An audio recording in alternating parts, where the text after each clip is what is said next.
я хотел озвучить позицию, которую уже, наверное, во многом озвучил Тимур Дмитриевич. Поэтому, я не специалист по микроциркуляции, поэтому, может быть, постараюсь больше какие-то оттенить клинические моменты в этом вопросе. Ну и название его сообщения «Микроциркуляция при сепсисе». Совершенно не хочется говорить о физиологии, но коротко можно сказать, что такое сепсис, септический шок. Это болезнь эндотелия. Различные механизмы нарушения функции эндотелия и функции микроциркуляции. Безусловно, мы степень нарушения микроциркуляции во внутренних органах мы оценить не можем. И поэтому окно в мир это мы можем оценить микроциркуляцию кожи. По этой причине в 2014 году даже ряд специалистов пытались интегрировать параметры нарушения микроциркуляции кожи в определение и в лечебную тактику при лечении септического шока. Опять-таки, должен извиниться, что повторяюсь, какие же основные методы все-таки наиболее часто используются в клинической практике? Их гораздо больше вообще, методов оценки микроциркуляции, но наиболее устоявшиеся, то есть это температура кожи, симптом белого пятна, оценка мраморности кожи, капилляроскопия ногтевого ложа и поляризационно-спектральная микроскопия и темнопольная микроскопия, а также лазерная доплерская флуометрия.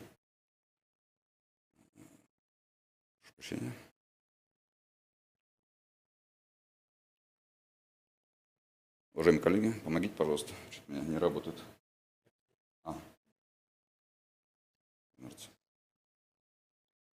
Мы уже видели сегодня этот слайд. Я бы хотел тогда еще некоторые аспекты заметить, что в работе 63-го года, 69-го прошлого года, помимо того, что выявлено значимое прогностическое значение изменения градиентов между температурой кожи и окружающей среды, авторы, отметили те группы пациентов, которые они исследовали, температура кожи у умерших пациентов, градиент составил всего 0,9 градуса, а в группе выживших этот градиент составил 3,4 градуса. Еще интересный момент, что понятно, что кожа она была охлажденная вследствие нарушения микроциркуляции.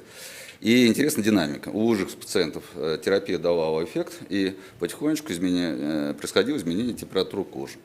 У умерших пациентов температура кожи, наоборот, снижалась, соответственно, уменьшался еще градиент между температурой окружающей среды и температурой кожи. Тем самым авторы сделали вывод соответствующий, что, конечно, этот градиент температуры между кожей и окружающей средой является очень серьезным прогностическим критерием выживания при септическом шоке. Если там работа была 1969 года, то до сих пор подобное исследование продолжается, как ни странно. И исследование уже 2019 года показывает, что в принципе очень похожий дизайн. Авторы подтвердили очень важное прогностическое значение градиентной температуры кожи между окружающей средой и температурой кожи. Кроме того, оказалась очень важная информация в отношении градиента между периферической температурой и центральной. И приблизительно пороговое значение, если разница градиент между центральной и периферической температурой составляет больше 7 градусов, это очень плохое прогностическое событие, которое, в общем-то, ставит судьбу пациента под большим вопросом. Симптом белого пятна. Тоже Тимур Дмитриевич об этом очень достаточно подробно рассказывал. Я приведу немножко другую работу. Она достаточно свежая, 2014 года. Здесь интересное значение, что если время заполнения капилляра составляет больше 2,4 секунды, это имеется в виду при нажатии пальца, то это проходит прогностический фактор исхода. Если мы эту пробу проводим в области колена, этот показатель равняется 4,9 секунды. Также, в общем-то, авторы дальше не пошли, то есть эти данные свидетельствуют скорее о том, что нарушение микроциркуляции является важнейшим патогенетическим звеном развития сепсиса, и изменение микроциркуляции кожи является важным прогностическим фактором. Следующее. Тимур Дмитриевич даже хочет задать вопрос, как это правильно переводится все-таки. Как это правильно переводится? Я в русской литературе не нашел все-таки. Да, поэтому русские аналоги – это мраморный цианоз. Мне понравилось сочетание этих слов. И все замечали, что у критически тяжелых пациентов именно в этой области тела мы часто видим изменение цвета кожи, такого пятнистого характера. Поэтому называется, собственно, мраморный цианоз. И было четко показано, что, в общем-то, увеличение распространения этих изменений в коже, они очень хорошо коррелируют, с дальнейшей судьбой пациента. И поэтому придумали такую шкалу. Суть шкалы очень простая. То есть каждый балл – это определенный объем распространения вот этих пятнистых изменений. 0 – это ничего. Пятая шкала – это когда вся нога уже становится пятнистой, ну, распространяется мраморный цианоз. Более того, чем больше распространения было показано с помощью других методов оценки микроциркуляции, тем меньше остается микроциркуляции в коже. То есть помимо распространения еще и степень нарушения микроциркуляции тоже усугубляется. И настолько столь простой подход оценки микроциркуляции, он оказался очень достаточно четкий с точки зрения прогноза неблагоприятного исхода. То есть, по-видимому, даже более чуть точнее, чем оценка уровня лактата. На слайде изображена градация, то есть это балл по этой шкале, там пятибалльная шкала. Чем выше балл, тем, выше риск летального исхода. Также поддерживают эти данные также дают возможность предполагать, что оценка микроциркуляции кожи может иметь очень важное значение с точки зрения, по крайней мере, оценки прогноза, но, возможно, оценки проведения лечения.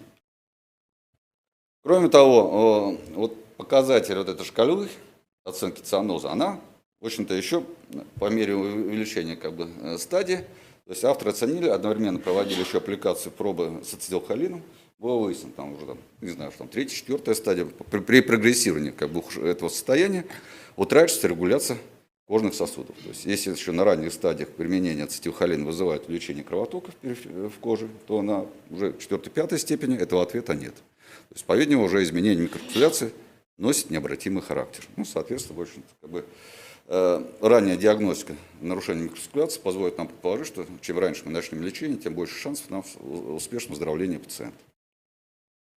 Следующее. Темнопольная микроскопия. Ну, и они очень похожи, и поляризационная микроскопия. Насколько я понимаю, что основная проблема была то, что очень много бликов для того, чтобы убрать и делать картинку более контрастной, более четкой, но свет поляризует.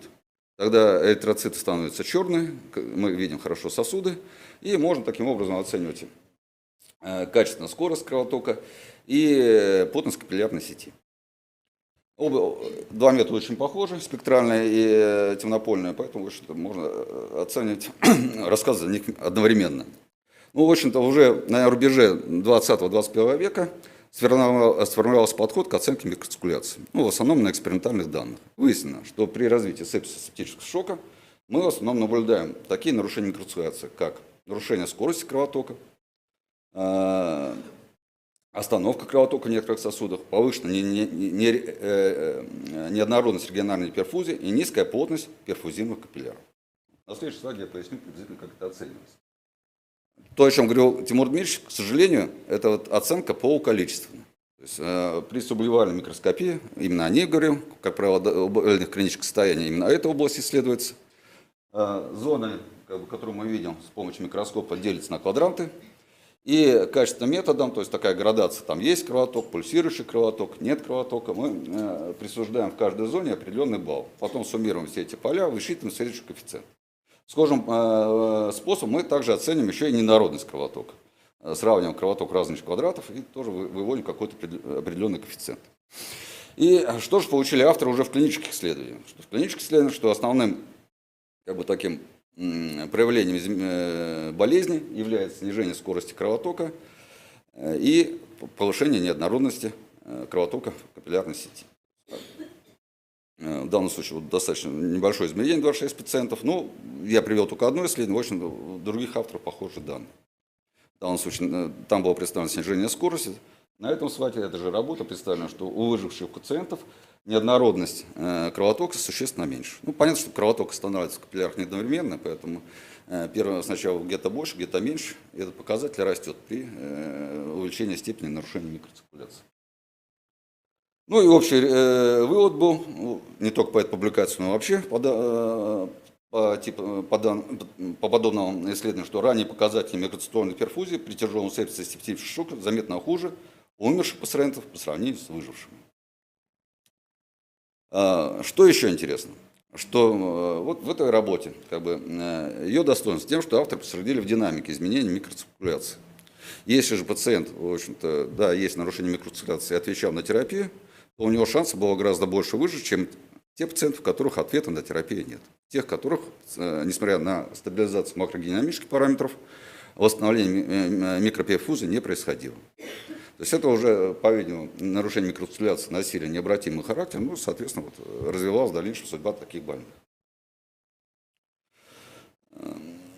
Ну и, соответственно, на основании вот многочисленных данных, вот, с похожим дизайном исследования был сделан вывод, что у пациентов с сепсисом стойкие изменения микроциркуляции, невосприимчивой к реанимации, является важным прогностическим фактором летального исхода, независимо от системных переменных и переменных, связанных с кислородом. Но вообще, как бы парадигма клинического использования микроциркуляции, что мы оценим микроциркуляцию, как можно раньше выявляем эти нарушения, пока они не стали необратимые. А в этот момент, как правило, макрогенеалогические параметры могут там еще не отображать тяжесть состояния у конкретного больного. Идея была именно в этом. Ну и вот в нашей клинике мы используем еще один метод микроскопии. Это капиллярная микроскопия ногтевого ложа. То есть здесь немножко другой подход, здесь уже нет поляризованного света, здесь, по сути, ближе к микроскопу, с большим очень увеличением, в данном случае на этом приборе дает 500-кратное увеличение, плюс немножко другое строение капиллярной сети в этой зоне. То есть здесь капилляры лежат в одной плоскости, и, возможно, в такой ситуации мы можем четко оценить с учетом увеличения этой линзы именно скорость движения эритроцитов капиллярных сосудов. Ну, то, что говорил Тимур Дмитриевич, меньше 20 микрометров.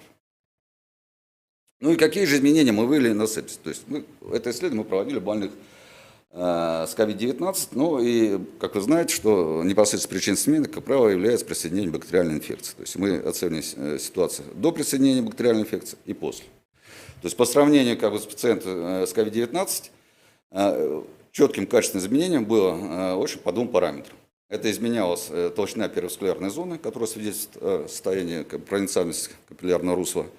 Видите, в динамике там даже пострадавших у больных на фоне течения тяжелого COVID-19 показатель составлял 137, при присоединении бактериальной инфекции буквально через день этот показатель уже почти 200. Ну и также при присоединении бактериальной инфекции резко изменялась плотность перфузируемых капилляров. То есть она, кстати, считается, ну просто делается линейка и считается по расстоянию между соседними капиллярами. Если как бы она больше, то это значит он отсутствует. Ну, позвольте, это я немножко уже... Как его включить? Можно сразу бегунок на середину, там прокрутки? Да, это пациент с тяжелым течением COVID-19, видно изменение микроциркуляции, снижение скорости, многочисленные агрегации. Кстати говоря, вот чисто при сепсисе это не характерная картина, она характерна именно для COVID-19, ну, о чем будет Екатерина Евгеньевна рассказывать. Ну, можно остановить. И буквально этот пациент, тоже пациент, следующий слайд. Так. Вот что с ним происходит через сутки при присоединении бактериальной инфекции.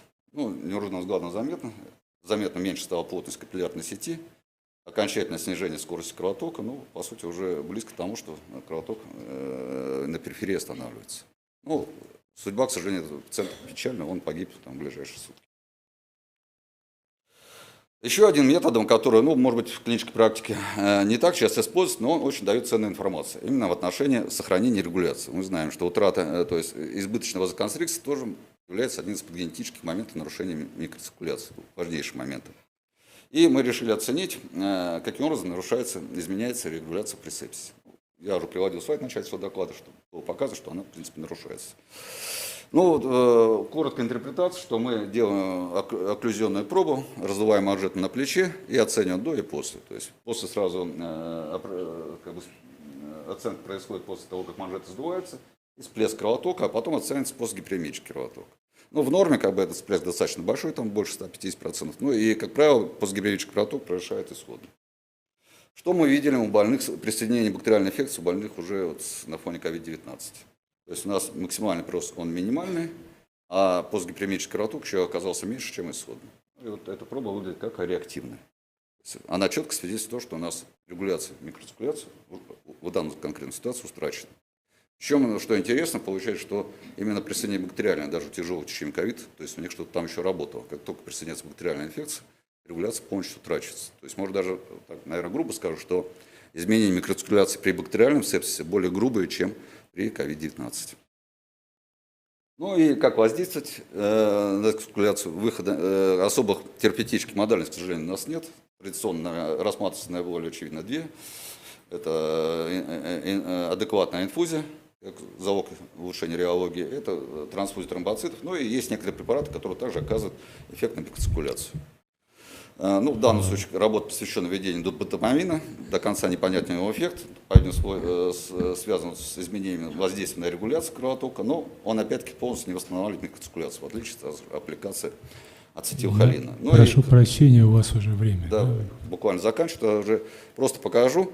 В основном, почему это мы пытаемся все об этом и говорить, нам надо вовремя обеспечить тот протокол воздействия при сепсисе, чтобы как можно раньше начать лечение и предотвратить нарушение микроциркуляции. Поэтому вот маленький пример. Инфузия галофузина, правда, больного это с COVID-19, можно запустить. Это вот до введения галофузина, обратите внимание на то, что хорошо видно петля, очень замедленная скорость кровотока, тяжелое нарушение циркуляции. И следующий слайд – это после введения 300 мл галофузина. То есть, по-видимому, здесь еще резерв какой-то терапевтический остался, даже небольшая доза галофузина приводит к резкому увеличению скорости кровотока. Ну, еще раз подчеркиваю, что лечить надо вовремя такие тяжелые состояния. Спасибо за внимание. Я тогда Спасибо.